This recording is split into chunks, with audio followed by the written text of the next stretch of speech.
Fala, trader, beleza? Hoje eu quero compartilhar com você um princípio de que nenhuma metodologia ela é 100% assertiva. Todas as abordagens operacionais que existem para você operar no mercado financeiro, seja, por exemplo, análise técnica, seja price action, seja fluxo, seja mesmo, até mesmo a questão, digamos assim, né, macroeconômica, toda abordagem que você aprender para você aplicar no mercado, ela não é 100% assertiva, ou seja, existe em todas as abordagens técnicas, as metodologias operacionais, existe uma taxa de número de acerto, entendendo que vai acontecer em algumas operações que ela não vai validar aquela metodologia que você está utilizando para operar naquele ativo, naquele tempo gráfico específico. Isso seja no day trade, ou seja no swing trade. Então, o mais importante é você ter uma metodologia que você entende que no médio a longo prazo ela entrega para você uma probabilidade vencedora, uma taxa de acerto que seja superior a uma taxa de erro, certo? E aí também vem um outro fator muito importante que nós devemos trabalhar, que é o princípio do risco-retorno. É muito importante em nossas operações, nas operações que se desenvolvem a favor da nossa entrada, a gente trabalhar o princípio que eu falo do risco-retorno. Eu sempre vou estar falando isso aqui. É muito interessante você entender esse princípio. E para mim trazer essa abordagem, né, de que todas as metodologias ela tem uma taxa de erro, eu vou abordar exatamente uma operação que nós fizemos hoje no índice, tá? Que foi uma operação que deu um stop para a gente. Mas eu quero compartilhar com vocês, principalmente, o fator aí, o fator o fator técnico, ou seja, indiferente se foi uma operação que deu stop ou não, a sua entrada, a sua tomada de decisão, ela deve ser baseada num princípio técnico daquilo que você entende que é correto para você operar no mercado, seja qual for a sua metodologia, tá bom? O outro ponto interessante também que eu quero abordar com você aqui é sobre o princípio de tendência, lembrando que o trade de tendência não é só você pegar um movimento significativo, né, a partir do seu fator risco-retorno. Não é um trade de 2 para 1, 3 para 1, 4 para 1 que vai definir um trade de tendência, não é somente isso. Mas é principalmente você estar posicionado a favor da força principal do mercado. Então, se você tem um mercado, por exemplo, numa tendência primária de alta, isso seja no day trade, se desenrolando alguns dias, ou de repente a 1, 2 semanas, ou seja, no swing trade, se desenrolando a semanas, a meses, é você entender que o sentimento daquele mercado, dos participantes que estão ativos naquele mercado, é altista. Então, qualquer movimento contrário àquele evento, ou seja, qualquer movimento que pode ser até mesmo um possível evento de reversão, mas partindo do pressuposto que todo movimento contrário a um movimento impulsivo, ele é inicialmente um movimento corretivo, nós nunca podemos descartar essa possibilidade de sempre ser uma correção, até que se valide o contrário, né? Charles Dow falou, a tendência é válida até que a reversão seja confirmada.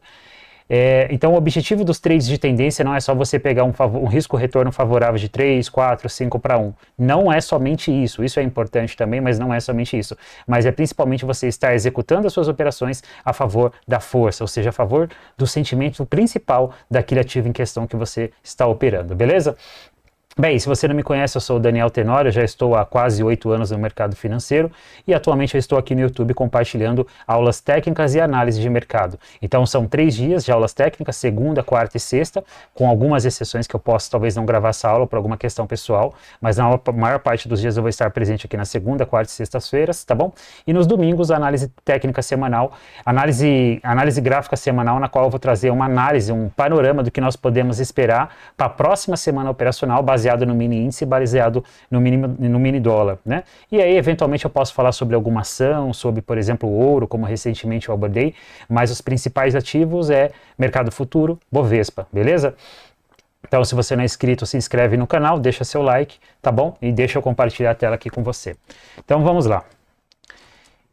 Então, como eu falei para vocês, foi uma operação que foi o único trade que nós fizemos hoje, isso eu estou abordando no pregão do dia 14 de maio de 2025, ok? Então, eu fiz 2 operações na segunda-feira, né? Que foram 2 operações positivas, na terça-feira, que foi o pregão de ontem, eu não operei, e hoje, na quarta-feira, eu fiz essa operação, que foi uma operação que deu stop de 250 pontos. Depois, eu não executei mais nenhuma operação. E olhando para esse gráfico agora, eu vejo que a melhor coisa que eu fiz foi realmente não ter insistido nesse pregão de hoje em tentar uma segunda ou quem sabe até uma terceira operação, que muito provavelmente talvez poderia resultar no stop, ou talvez num trade 0 a 0, ou talvez até poderia ter eliminado, digamos assim, esse stop dessa primeira operação. mas que eventualmente eu não insisti no mercado. Então aí vem aquele fator que eu já abordei aqui algumas vezes e eu vou repetir. O mercado dentro de um único pregão, ele não vai te disponibilizar de muitas oportunidades, principalmente se você tem uma metodologia de tomada de decisão mais técnica, mais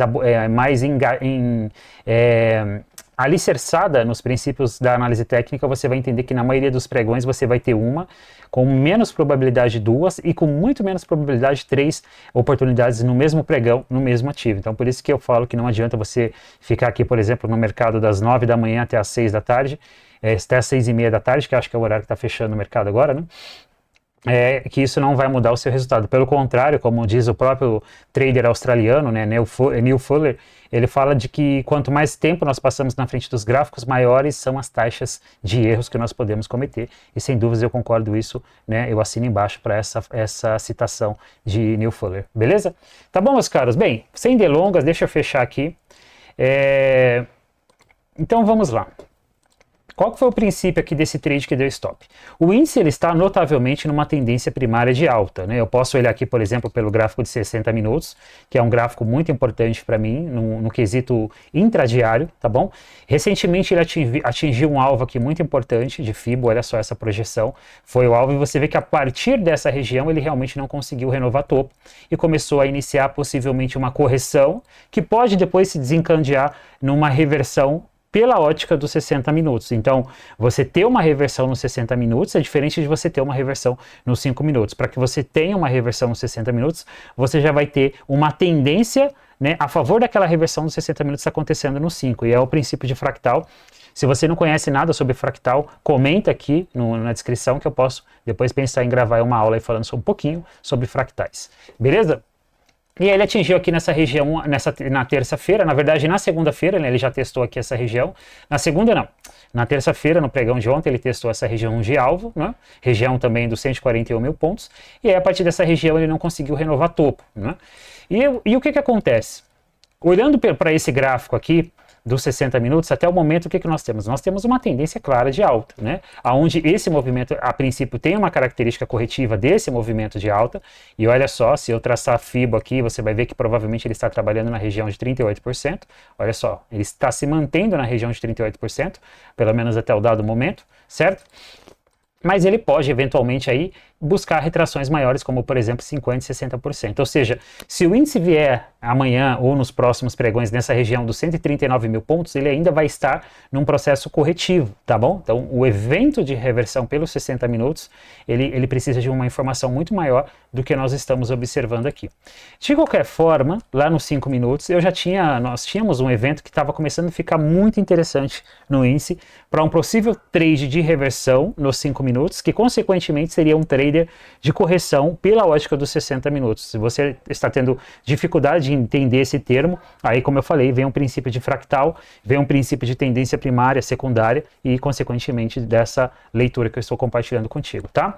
Então, nós tínhamos aqui um possível ombro esquerdo, uma possível cabeça, né, ligeiramente ascendente. Isso mostra que a força de alta no mercado, nesse ativo em questão, no índice, era muito relevante, né? E ele começou a construir no pregão de hoje um possível ombro direito. Então você vê que ele respeita, você vê que ele não consegue fazer uma renovação a partir dessa possível região de um ombro esquerdo. Ele dá para mim aqui essa região de neckline que eu consigo traçar. E quando eu olho para esse gráfico, o que eu consigo observar aqui? Né? Eu vejo aqui um movimento de baixa, né? Seguido de uma... Calma aí, deixa eu desativar esse imã.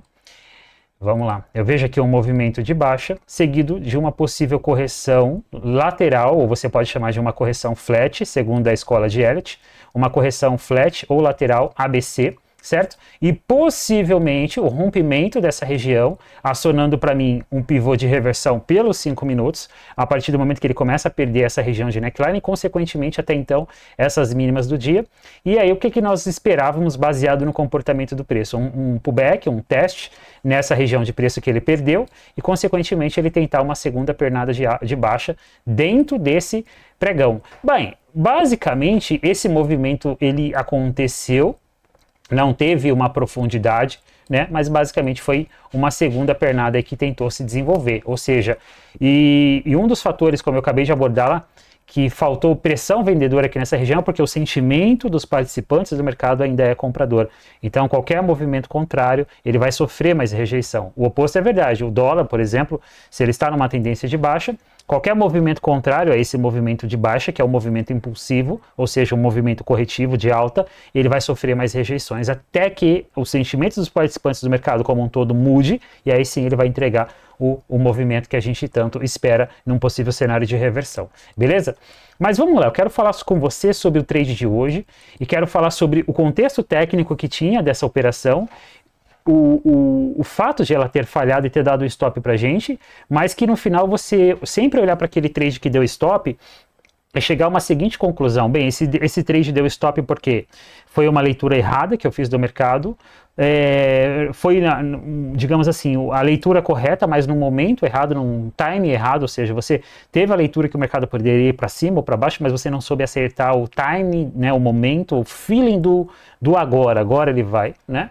E isso em trade de reversões tende a ser mais complexo também, tá? E falar aí um pouquinho sobre as taxas de falhas que evidentemente vai acontecer em qualquer metodologia. Se você ouviu de algum suposto mentor do mercado financeiro que tem uma metodologia 100% assertiva, cara, pula fora, porque isso é falso, isso não existe. Tá bom? Bem, e aí o que eu tinha aqui? No pregão de hoje, o mercado então ele já vinha de um movimento de baixa de ontem, ele basicamente dá uma ligeira, ele observa que ele tenta aqui uma retração, já falha, olha a rejeição desse primeiro candle do dia, faz uma pequena continuação desse movimento de baixa, e aí ele vem para cima, testa novamente essa máxima aqui deixado pelo candle de abertura, volta novamente para essa mínima, e foi na hora que eu comecei a comentar na sala educacional do protocolo Bereshit, que ele poderia fazer dois cenários, ou ele poderia fazer uma correção ABC, e evidentemente ele fez isso, e poderia vir para baixo, ou ele poderia definitivamente voltar para testar essa máxima aqui, coisa que não aconteceu. Bem, e aí observa que ele testa novamente essa região por uma terceira vez, tá? Região aí basicamente dos 141 mil pontos, muito próximo disso, né? Ó, região dos 141 mil pontos. E aí ele me entrega esse movimento de baixa. Observa que esse movimento de baixa, ele é um movimento muito importante, por quê? Porque ele quebra essa região de neckline, ele testa novamente a LTA rompida, olha só, ele testa novamente a LTA rompida, e quando ele perde esse fundo, ele aciona para mim o quê? Um grande pivô de reversão pelos 5 minutos. É claro que se você olhar, por exemplo, num fractal menor, você teve micro pivôs aqui acontecendo, olha só, né? Mas um pivô relevante, como por exemplo esse aqui, ou como por exemplo esse aqui, né? Estruturas maiores, foi basicamente essa aqui que ele começou a desenhar. Então, vem de um movimento de baixa, correção ABC, teste na LTA rompida. Observa que aqui eu tenho uma linha tracejada, que é a linha de 50% desse grande canal que ele está traçado aqui também, né? Que era uma outra, na verdade eu tenho duas linhas aqui, né? Eu tenho essa daqui, que é desse canal menor, e tenho essa daqui, que é desse canal maior, que inclusive eu tracei lá para 60 minutos, que é, sem dúvidas, o canal principal. E olha só como que ele falha nessa região de linhas de 50% do canal, que você pode chamar também como retrisma de 50%, tá bom? Bem, quando ele faz esse primeiro movimento, eu achei bem interessante, porque eu tive o mercado aqui praticamente por 2 horas e meia, né, 9, 10, 11, 2 horas e meia, dentro dessa faixa de negociação. Observa que tinha uma característica de distribuição nessa região, porque olha só a VWAP, como que ela fica no meio do preço, dentro do range. Então nós tínhamos aqui um range de mais ou menos uns 480, 500 pontos, e você tinha a VWAP, olha só, tá vendo? Ó, bem no meio do preço. Típico de uma distribuição, considerando o contexto geral, que é após uma possível tendência de alta, com todas essas evidências que eu estou compartilhando com você. Ele me entrega esse movimento de baixa, e é o que eu comentei na sala educacional. Eu comentei com o pessoal, falei, bem, é interessante ele voltar, fazer uma troca de polaridade nessa região, deixar aqui um evento indicando a possibilidade de uma continuação para a gente pensar numa venda e pegar esse movimento, tá bom? E aí isso me acontece, olha só, ele vai e faz um teste nessa região, observa que se eu considerar, entre todos os fatores que eu vou falar aqui para esse trade técnico que eu considerei, eu tinha basicamente aqui retração de 50% desse movimento de baixa, olha como que ele respeita, candle 36, candle 37, tá? Deixa eu aumentar aqui para você conseguir visualizar melhor. Olha só. Eu tinha aqui candle 36, candle 37 respeitando 50% desse movimento. E se eu considerar da máxima como um todo, eu tinha aqui região de 38%. Então era uma região de retração de Fibo, era uma troca de polaridade que ele estava fazendo nessa mínima, que por 2 horas e meia ele se sustentou dentro dessa região. Consequentemente, eu tinha aqui também outros fatores muito importantes que eu já vou, inclusive, compartilhar com você. Mas antes de eu falar sobre isso, se você ainda não sabe, eu sou basicamente o mentor de um projeto educacional que eu chamo de Protocolo Bereshit, tá? O Protocolo Bereshit é um ambiente educacional na qual você tem uma imersão de 12 meses junto comigo como seu mentor. Você vai ter acesso ao curso Jornada Bereshit, que é um curso que eu gravei. Esse curso ele é recente, eu gravei ele basicamente no final do ano de 2024, então ele é fresquinho, ele está bem atualizado, ele está bem enxuto, tá? E ele é composto por 30 aulas, 7 módulos, bem completo, desde os princípios básicos da ação do preço, da análise técnica, até os princípios mais avançados de gestão de trade, gestão de capital, de trade system, tudo isso abordado dentro desse curso, tá bom? Tem módulos específicos falando sobre gatilhos operacionais, gatilhos de entrada, módulos falando sobre Fibonacci, então é um curso bem completo. Só que quando você se torna você entra dentro do protocolo Bereshit, você não tem só acesso ao curso, você vai ter acesso também a 3 encontros semanais durante o pregão, com tela compartilhada via Zoom comigo. Você vai ter acesso a 2 mentorias mensais, então a cada 15 dias nós vamos nos encontrar em grupo, uma mentoria onde a gente vai abordar um determinado tema que foi selecionado por votação pelos membros, e você ainda ganha, tá? Isso é um bônus, eu não sei quando você vai assistir esse vídeo, mas até o momento atual que eu estou gravando esse vídeo, dia 14 de maio de 2025, você ganha acesso a uma consultoria individual direto comigo também, tá bom? Então, sou eu basicamente no curso, sou eu na sala educacional, sou eu nas mentorias, sou eu na consultoria, beleza? 12 meses direto comigo. Se você quer saber mais sobre o projeto, tem um link aqui na descrição, beleza? Então vamos lá. Então você tinha aqui o mercado dando grandes evidências, né? Você tinha um rompimento dessa neckline, né? Você tinha a quebra dessa LTA seguida de um teste nessa LTA. Olha como que o mercado começa a trabalhar já no contexto de rompimento, beleza? Você tinha aqui um movimento significativo de impulso fazendo a quebra de toda essa região, beleza? E na hora que ele volta para testar essa região, o que que ele deixa aqui para mim? Ele trabalha na retração de Fibo, como eu mostrei para vocês. Eu já tinha nesse momento médias de 9 e de 20 períodos alinhadas, né? Estavam alinhadas nessa região, depois elas puxou para cima, o mercado arrastou elas para cima, mas eu tinha nesse momento médias alinhadas, tá bom? O evento também acontecendo abaixo da VWAP, para quem considera VWAP, beleza? E tinha aqui basicamente um candle bem interessante, que foi essa barra 37, que eu posso chamar de um engolfo. Bem, ela não engolfou a máxima desse candle 36, talvez por alguma coisa do tipo 5 ou 10 pontos, olha só, 10 pontos, mas eu ainda assim, 5 pontos, mas ainda assim eu considero um engolfo, tá?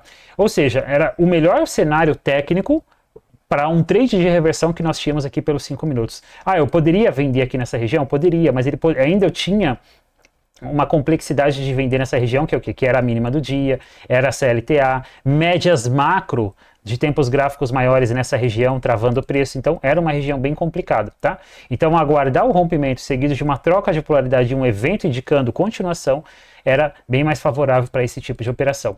Nós vendemos a mínima do candle 37, com stop na máxima do 36, que foi um stop de 250 pontos. Nós tínhamos alvos projetados aqui para baixo, né, no meio aqui uma parcial e alvo final aqui de 700 ou 800 pontos, se não me falha a memória. E aí o que aconteceu? Esse trade falhou. Né? Observa que ele basicamente, o mesmo candle que aciona, ele já fecha contra a nossa operação, ele vem e stopa a gente, beleza? E aí nós saímos desse trade com 250 pontos de stop, tá? E quando isso acontece, o que é importante a gente observar? É a gente olhar para uma operação como essa, principalmente no final do pregão, quando passa aquele momento de ansiedade, de euforia, de adrenalina, para quem ainda vive isso no trade, né? Quando você já está há muito tempo no mercado, você não tem esse fator adrenalina, a não ser que você esteja tomando um risco acima do que realmente você pode tomar. Então, se você está, inclusive, cada momento que você executa uma operação de compra ou de venda, a sua adrenalina vai lá em cima, provavelmente você está muito alavancado, e a sugestão que eu te dou é que você baixe, evidentemente, o risco, beleza? Você reduza a alavancagem, tá bom? E aí, no final, o que aconteceu? Ele estopou a gente nessa operação. Então, o que você deve fazer aqui? Você deve olhar para uma operação como essa e se perguntar, tinha contexto para mim executar essa operação? Era realmente um trade que tinha contexto ou não? Foi uma leitura errada de mercado? Ou realmente era um trade técnico que tinha contexto, mas evidentemente ele entrou nas estatísticas de trades que definitivamente vão falhar. Beleza? Por que eu estou falando isso para você? Porque às vezes você vai tomar um stop, e isso vai acontecer, né? E isso vai acontecer com uma certa frequência, e tudo bem, se estiver dentro da sua gestão, e se consequentemente os trades que andarem a favor da sua entrada, você trabalhar a razão risco-retorno favorável para você, porque são os trades positivos que vão cobrir os trades negativos, ok? Então, se você faz um trade cujo risco-retorno é sempre 1 para 1 ou inferior a 1 para 1, vai ser muito difícil você ter uma matemática positiva operando no mercado. Então, repito, você precisa trabalhar as operações que se desenvolvem a favor da sua entrada o máximo que você puder. E o que seria trabalhar? Seria você extrair o máximo desse trade, o máximo desse possível movimento que está andando a favor da sua entrada. Então, esse trade aqui é um trade para mim que ele valida que a minha metodologia, assim como todas as metodologias que existem para operar no mercado, elas vão ter sim uma taxa de falha, indiferente se você tinha todo um cenário digamos assim, alinhado para aquele possível movimento, e que tudo bem, esses trades eles entram nas estatísticas de taxas que vai fazer com que a sua metodologia não seja 100% assertiva, assim como nenhuma metodologia, nenhuma abordagem é 100% assertiva. Beleza? Bem, e aí depois nós tivemos aí um mercado, né, observa que ainda ele manteve o contexto de uma possível correção, esse movimento aqui, com relação a esse movimento de baixo, como relação, mas observa que, ó, até mesmo para renovação de fundo ele não conseguiu fazer. Agora parece que no finalzinho do pregão ele está fazendo aqui uma possível bandeirinha de baixa. Talvez isso seja interessante para amanhã, não sei como que vai abrir. Se já não abrir com gap, pode ser interessante amanhã a gente ficar atento aqui na abertura, tá? Mas basicamente era esse o princípio que eu queria compartilhar com você aqui. Então existe uma possibilidade, uma probabilidade de trades que não vão funcionar, e tudo bem se aquele trade realmente tinha contexto, era técnico, mas evidentemente ele falhou, e você foi técnico, entrou, assumiu seu stop, dentro daquela gestão que você está disposto a tomar de risco, ok, não tem problema nenhum em você fazer isso aí, aí você encerra essa operação, espera uma próxima oportunidade, talvez no mesmo dia, talvez no próximo pregão, e tudo bem, e você segue em frente. Beleza? Bem, é isso que eu queria compartilhar com você aqui, tá bom? Se você ainda não é inscrito no canal, se inscreve no canal, deixa seu like, é muito importante para esse canal se desenvolver, para o YouTube começar a mostrar para mais pessoas que, se você considera que esse canal é relevante para você, provavelmente ele é relevante para outros traders que estão iniciando, ou que talvez já está há algum tempo no mercado e precisa realmente ouvir a verdade, né? Entender que o day trade é uma das profissões que eu considero mais difíceis do mundo, eu posso falar por isso, tá? Eu já passei por lugares difíceis, eu já estive na Legião Estrangeira Francesa, né? E então eu posso falar que o day trade é bem difícil, não é fácil, eu já estou há 8 anos aqui e eu sei das dificuldades que essa profissão exige, ela é bem difícil. Então, qualquer mensagem de um possível mentor, guru do mercado que vende facilidade, você precisa definitivamente ter muito cuidado, porque realmente não é verdadeiro falar que essa profissão é fácil e que você vai fazer um curso de final de semana e tudo bem, você já vai ganhar dinheiro no trade assim, simplesmente só através desse curso, ou seja, é negativo. Você precisa ter uma vivência, você precisa operar, você precisa estudar, você precisa testar, você precisa se adaptar, você precisa gerir, é uma série de coisas que faz com que essa profissão definitivamente não é para todo mundo, porque às vezes nem todo mundo vai estar disposto a passar por todo esse processo de lapidação e de mudança como um todo. Beleza, meus caros? É isso, um abraço e até a próxima.